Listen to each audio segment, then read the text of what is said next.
যোৱা দুমাহৰ পৰা 2-3 মাহৰ পৰা দেখা গৈছে আমাৰ ইয়াতে বৰষুণৰ কোনো নামেই নাই আৰু গৰমৰ যিটো প্ৰকোপ যিটো তাপ সেইটো দেখা গৈছে আজিতো প্ৰায়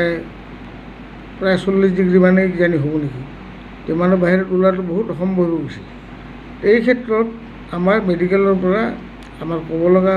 আছে যাতে মানুহে মানে এইখিনি সাৱধানতা অৱলম্বন কৰি পেলাই সাৱধান হৈ পেলাই মানুহ যদি চলা ফুৰা কৰে তেতিয়াহ'লে মানুহে কিছু উপশম পাব যেনেকৈ 1 নম্বৰ কথা হৈছে এতিয়া আমাৰ স্কুলৰ যে কোন ল'ৰা ছোৱালীবিলাক স্কুলত যায় এই স্কুলটো আচলতে ৰাতিপুৱা মৰ্ণিং কৰিব লাগে আৰু মোটামুটি 10টা-11টাৰ ভিতৰত ছুটিৰ ব্যৱস্থা কৰিব লাগে দ্বিতীয় কথা হৈছে কি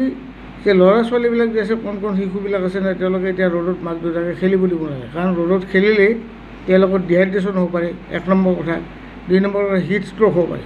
হিট ষ্ট্ৰ'ক মানে প্ৰচণ্ড জ্বৰ হ'ব পাৰে তাৰ ডিহাইড্ৰেশ্যন হ'ব চেঞ্চলেছ হৈ যাব পাৰে ইভেন তাৰ ব্ৰেইনতো ক্ষতি হ'ব পাৰে গতিকে সেইখিনি আমাৰ মেডিকেলৰ তৰফৰ পৰা এজ এ ডক্টৰ হিচাপে মই মানুহক মানে উপদেশ দিওঁ যাতে তেওঁলোকৰ ল'ৰা ছোৱালীবিলাক এই গৰমত খেলিব নিদিয়ে তৃতীয় কথা হৈছে কি যে আমাৰ মানুহখিনি যিখিনি কাম কৰা মানুহ এই কাম কৰা মানুহ মোটামুটি দুপৰীয়া 11:30টাৰ পৰা 2:30টা পৰ্যন্ত তেওঁলোকে মানে পথাৰত বা আপোনাৰ ৰ'দ পৰা ঠাইত কাম নকৰাটোৱেই ভাল কাৰণ এই একে কথাই আহিব তেওঁলোকৰ সেই ডিহাইড্ৰেশ্যন হ'ব কাৰণ যেতিয়া প্ৰচণ্ড তাপ হয় সেই তাপে আমাৰ শৰীৰৰ পৰা পানী বহুত মানে আপোনাৰ ইনস্পিৰেশ্যনৰ থ্ৰুদি গুচি যায় আমাৰ স্কিনৰ থ্ৰুদি গুচি যায় গতিকে তেওঁলোকে ডিহাইড্ৰেশ্যন হ'ব ডিহাইড্ৰেশ্যন হ'লে মানুহৰ বহুত ডাঙৰ ক্ষতি হয় তেওঁলোকে যাতে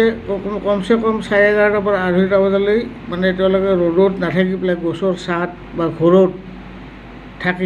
থাকিলে তেওঁলোকে ইয়াৰ পৰা হাত সাৰিব কাৰণ ডিহাইড্ৰেশ্যন হ'লে মানুহৰ 1 নম্বৰ পানী শুকাই যায় পানী শুকাই যোৱাৰ কাৰণে কেতিয়াবা কিডনীৰো প্ৰব্লেম হ'ব পাৰে প্ৰচণ্ড মানুহৰ শীত হ'লে জ্বৰো আহিব পাৰে সেইটো জ্বৰ আচলতে নৰ্মেল জ্বৰ নহয় তেতিয়া ব্ৰেইনৰ ক্ষতি হোৱাৰ সম্ভাৱনা বহুত থাকে আৰু আমি এটা এই গৰমৰ পৰা উপশম কৰোঁ যে ORS যিটো আছে ORS মানে অৰেল ৰিহাইড্ৰেশ্যন চল্ট বা আমাৰ সাধাৰণতে নেমু পানী যিটো আছে অলপ চেনি অলপ নিমখ দি খালেও সেইটো মানে উপশম হ'ব পাৰে তাৰপিছত যে তাৰ উপৰিও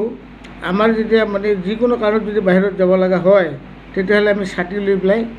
আৰু কাপোৰ আমাৰ সাধাৰণতে হোৱাইট কাপোৰ যি আছে না হোৱাইট কাপোৰ পিন্ধিলে মানে যিটো হোৱাইট মানে বগা কাপোৰ পিন্ধিলে আমাৰ শৰীৰত মানে তাপ মানে যিটো আপোনাৰ এবজৰ্ব হয় সেই এবজৰ্বশ্যনটো বহুত কমি যায় গতিকে এইবিলাক উপায় কৰিলে আমি এই যিটো প্ৰখৰ ৰ'দ পৰিছে বা প্ৰখৰ গৰম পৰিছে নাই ইয়াৰ পৰা আমি ৰক্ষা পাব পাৰিম মই খোৱাৰ ক্ষেত্ৰত মানুহে এতিয়া বেছি নিৰামিষ খোৱা বেছি ভাল কাৰণ মাছ মাংস খালে শীত উৎপন্ন বেছি হৈ পৰিব সেইবোৰ খালে শীত উৎপন্ন বেছি আৰু খোৱাৰ ক্ষেত্ৰত বিশেষকৈ পানী বেছি খাব লাগে ORS বেছি খাব লাগে নেমু পানী বেছি খাব লাগে বেলৰ চৰ্বত এইবিলাক বেছি খাব লাগে শাক পাচলি বেছি খাব লাগে এইবিলাক খালে তেতিয়াহ'লে মানুহৰ শৰীৰত যিটো মানে হাইড্ৰেশ্যন হয় যিটো পানীৰ অভাৱ হয় সেই পানীৰ অভাৱটো পূৰণ হৈ থাকে কিন্তু পানী জাতীয় বেছি বস্তু খাবলৈ মই উপদেশ পৰামৰ্শ দিম আৰু হ'লেও আমাৰ এই দক্ষিণ পাৰত আমাৰ চাউথ চালমাৰা মানকাছাৰ লগতে চাউথ চালমাৰা মানকাছাৰৰ গোটেই বা সমূহ ৰাইজক মই এইখিনি উপদেশ দি পাইছোঁ যাতে তেওঁ যিখিনি কথা মই ক'লোঁ এইখিনি কথা ভাল কৰি মনোযোগ দি তেওঁলোকে আপোনাৰ নিজেই ব্যৱস্থা নিজে কৰিবলৈ কাৰণ প্ৰত্যেকটো ব্যৱস্থাটো চৰকাৰে কৰিব নোৱাৰে ইভেন আমাৰ মেডিকেলৰ ফালৰ পৰা আমি মানে প্ৰত্যেকজন ব্যক্তিক আমি কি কৰিব নোৱাৰোঁ আৰু যদি তেনেকুৱা কোনোবা ধৰক এই গৰমত যদি হঠাৎ তেওঁ আপোনাৰ কাম কৰি আছে চেঞ্চলেছ হৈ যায় বা গৰমত তেওঁ চেট ফৰাই থকাৰ লগে লগে তেওঁ হস্পিটেলত লৈ আহিবৰ কাৰণে হস্পিটেলত আনি চিকিৎসা কৰিবৰ কাৰণে আমাৰ ইমাৰ্জেঞ্চিত হওক বা অন্য হস্পিটেলত হওক চিকিৎসা কৰাৰ কাৰণে মই আপোনালোকক উপদেশ আৰু অনুৰোধ জনালোঁ এই গৰমৰ কাৰণে যাতে আমাৰ দক্ষিণ পাৰৰ মানুহৰ কোনো ক্ষতি নহয় শাৰীৰিক ক্ষতি মানসিক ক্ষতি যাতে নহয়